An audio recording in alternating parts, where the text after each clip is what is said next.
Kita beli sesuatu ke mall kena pajak, lewat jalan kena pajak, isi bahan bakar kena pajak, gaji belum dinikmatin kena pajak. Kita, ini bayangin ini, semua dipajakin. Bangun rumah kena pajak, perbaikan rumah kena pajak, semua dipajakin kita. Tapi timbal balik kita apa? Jalan raya kita pun dijadiin tol, harus bayar juga. Terus PPN semua kena pajak. Gak ada yang gak kena pajak. Makan juga kena pajak. Dagang semua kena pajak. Tinggal di rumah, warisan pun, balik nama pun kena pajak. Tinggal di rumah gede juga kena pajak. Padahal warisan orang tua. Jadi udah pensiun, udah kerja setengah mati, udah bayar pajak setengah mati, udah tua pensiun, pajaknya dinaikin semua. Kementerian Keuangan berencana naikkan PPN 12% pada 1 Januari 2025. Argumentasinya karena perintah pasal 7 Undang-Undang Nomor 7 2021 tentang harmonisasi peraturan perpajakan. Maka keputusan PPN 12% penting menggunakan pertimbangan konstitusional keadilan sosial bagi seluruh rakyat Indonesia.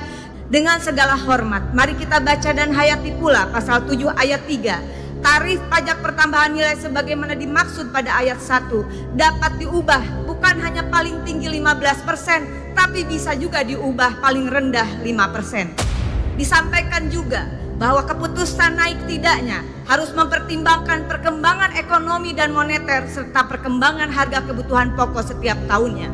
Dengan ini, dengan seluruh kerendahan hati, saya merekomendasikan di rapat paripurna ini mendukung Presiden Prabowo. Pertama, menunda atau bahkan membatalkan rencana kenaikan PPN 12% sesuai dengan amanat pasal 7 ayat 3 dan ayat 2 Undang-Undang Nomor 7 Tahun 2021.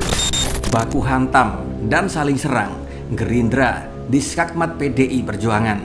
Assalamualaikum warahmatullahi wabarakatuh.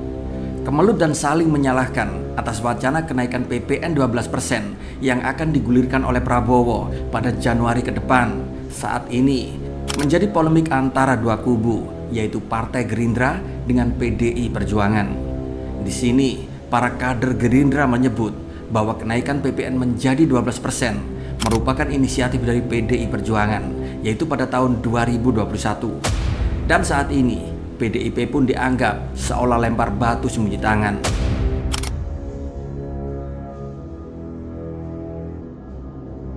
PDI Perjuangan membantah pernyataan Gerindra yang menyebut PDIP sebagai inisiator PPN 12%. PDIP menyatakan PPN 12% merupakan inisiatif dari pemerintah melalui Kementerian Keuangan. PPN 12% itu diputuskan melalui undang-undang. Undang-undang itu diusulkan oleh pemerintahan Presiden Jokowi. Pada saat yang sama PDI Perjuangan ada di komisi itu dan komisi itu menunjukkan PDI Perjuangan menjadi ketua panja kalau saya tidak salah. Jadi itu adalah keputusan DPR RI, bukan inisiatif Presiden. Bukan inisiatif dari PDI Perjuangan. Jadi salah alamat kalau dibilang inisiatornya PDI Perjuangan. Karena yang mengusulkan kenaikan itu adalah pemerintah dan melalui Kementerian Keuangan. Pada waktu itu disetujui dengan asumsi bahwa kondisi ekonomi internal kita dan kondisi global itu dalam kondisi yang baik-baik saja.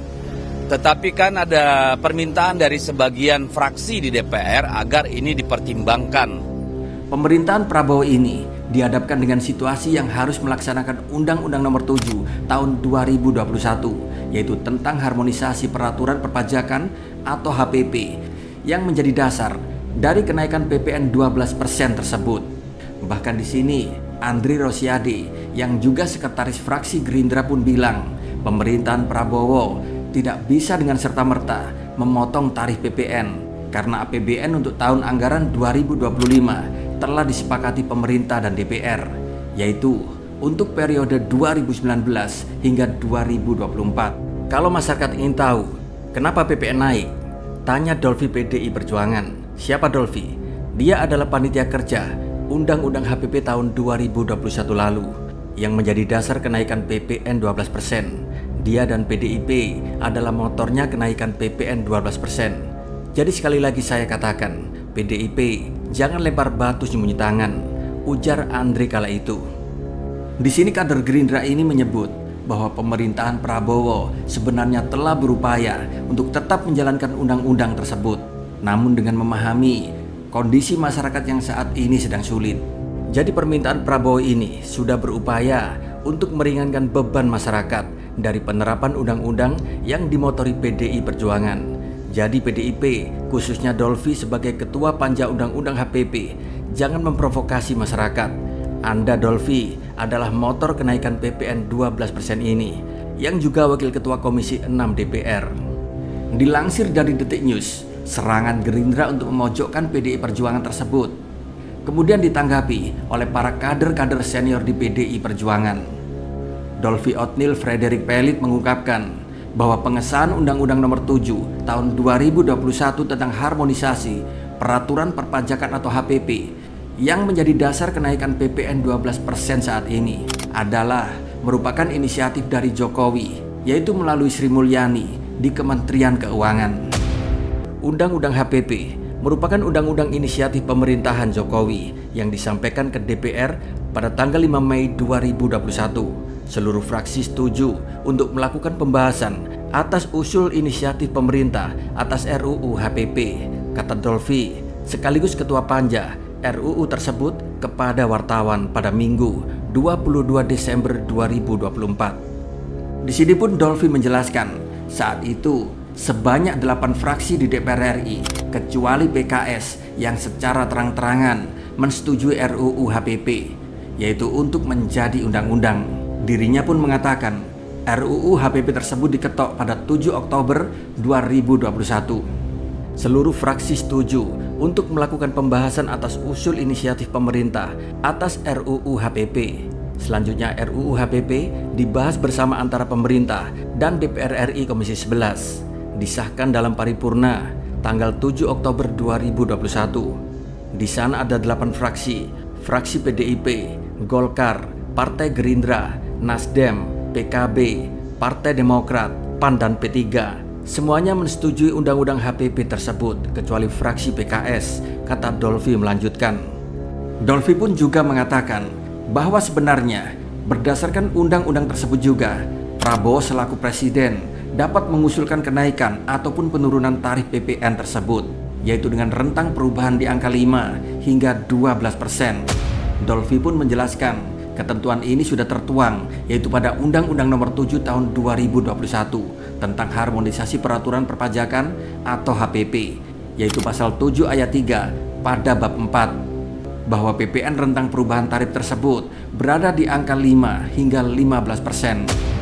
Dalam pasal 7 ayat 1 memang disebutkan bahwa PPN 11% berlaku mulai April 2022. Lalu PPN sebesar 12% berlaku paling lambat 1 Januari 2025. Namun di sini yang perlu diingat oleh Gerindra adalah dalam pasal 7 ayat 3 juga berbunyi tarif pajak pertambahan nilai dapat diubah paling rendah 5% dan paling tinggi 15%. Sebagaimana amanat Undang-Undang HPP bahwa tarif PPN mulai 2025 adalah 12%, pemerintah dapat mengusulkan perubahan tarif tersebut dalam rentang 5% sampai dengan 15%. Bisa menurunkan ataupun menaikkan, yaitu sesuai Undang-Undang HPP pasal 7 ayat 3. Pemerintah dapat mengubah tarif PPN di dalam Undang-Undang HPP dengan persetujuan DPR, kata Dolvi dalam keterangan tertulis pada Minggu 22 Desember 2024. Jadi, tidak ada alasan bagi pemerintahan Prabowo untuk menaikkan tarif PPN bila memang dianggap memberatkan bagi rakyat. Bahkan dalam undang-undang tersebut juga dijelaskan jika pemerintahan Prabowo tetap menaikkan PPN sebesar 12%. Dolvi pun mengatakan kenaikan itu mesti harus dibarengi dengan penciptaan lapangan kerja yang luas.